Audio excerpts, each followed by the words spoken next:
नमस्कार, जय हिंद। कहा जाता है कि पॉलिटिक्स में और इंटरनेशनल रिलेशनशिप में ना ही कोई परमानेंट दोस्ती है और ना ही कोई परमानेंट दुश्मनी।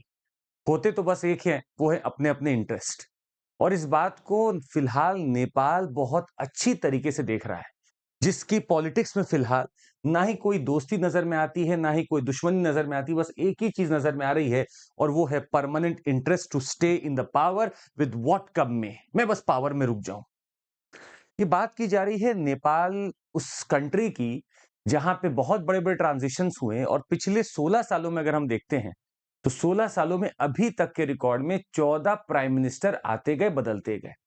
ये एक ही व्यक्ति हैं जो कई बार आते हैं, फिर चले जाते हैं, फिर 6 महीने बाद आएँगे, फिर 2 महीने बाद चले जाएँगे। ये ऐसा ट्रांजिशन होता रहा और अगर मैं इनको कार्यकाल के हिसाब से देखूँ, तो मुश्किल है किसी ने 303 दिन पूरा किया, किसी ने 200 दिन किया, कोई 2 ही महीने के लिए आए। ये हालत रही है नेपाल की और ये हालत रही है वहाँ की डेमोक्रेसी की। आइए चर्चा करते हैं कि आखिर नेपाल का सॉल्यूशन क्या है? कुछ लोग बोल रहे हैं कि नेपाल को प्रेसिडेंशियल सिस्टम में उतर जाना चाहिए, जो कि फिलहाल पार्लियामेंट्री सिस्टम जो भारत का सिस्टम है उससे अलग होगा, उसमें उतर जाना चाहिए। आइए दोनों की निटी-ग्रिटी समझते हैं और ये भी समझते हैं आपके एग्ज़ाम में कहाँ आएगा। यूपीएससी जीएस मेंस के पेपर 2 में आपके ये डायरेक्ट क्वेश्चन आ सकते हैं जो कि कंपैरिज़न होते हैं कॉन्स्टिट्यूशन के या फिर how presidential system is different from the parliamentary ये क्वेश्चन साफ आ सकता है। इसके पहले हम आगे बढ़े हम आपको कुछ सूचना दे दें। आपको अगर जुड़ना है हमारे साथ तो 15 महीने का कोर्स आज आपको मिल रहा है 29,999 में मतलब सिर्फ 29,999 रुपए में आपको पूरा कोर्स मिलेगा 15 महीने का।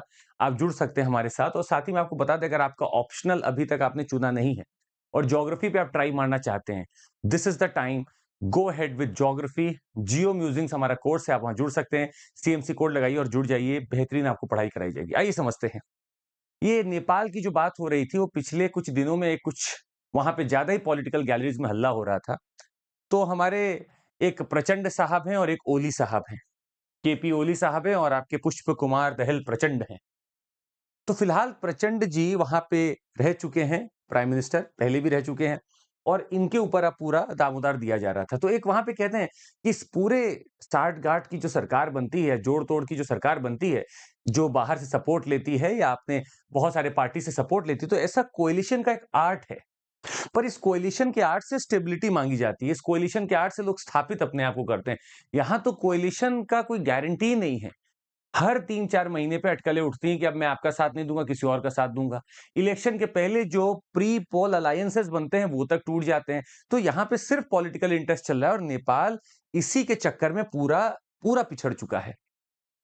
फिलहाल हम आपको बताएँ जो खबर आ रही थी वो ये है कि आपके जो communist party of Nepal Maoist centre प्रचंड जो अभी तक वहाँ के प्राइम मिनिस्टर थे, वो अभी उनका ट्रस्ट वोट वहाँ पे हुआ पार्लियामेंट में जो वो हार चुके हैं।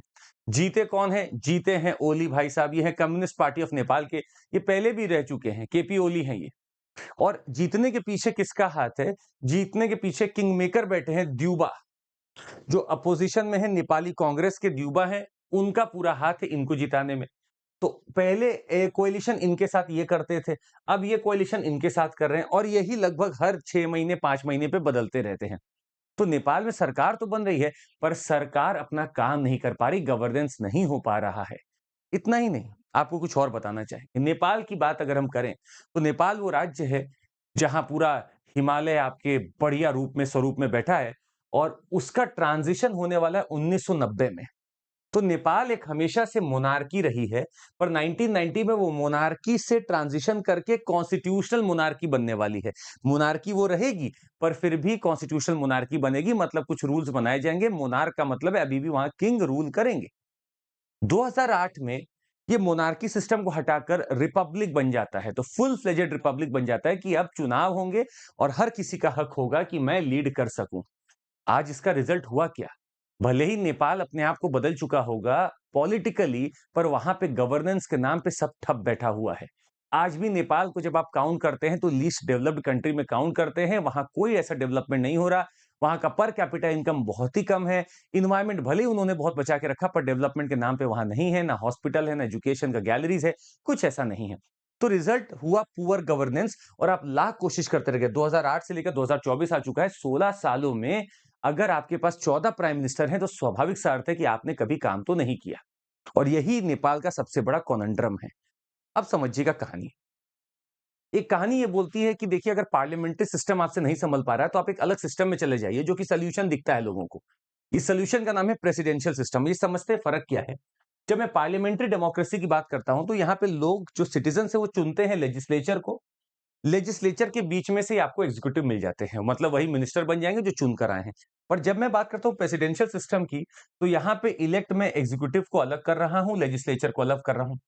इसको थोड़ा और अगर हम बड़े पैमाने पे समझें और इन दोनों के बीच का हम आपको भेद दिखाएं, तो कुछ चीजें आप समझ पाएंगे। मुझे फिलहाल नेपाल में अगर स्टेबिलिटी चाहिए, तो क्या प्रेसिडेंशियल सिस्टम ऑफ गवर्नमेंट मुझे स्टेबिलिटी दे सकता है, ये समझते हैं।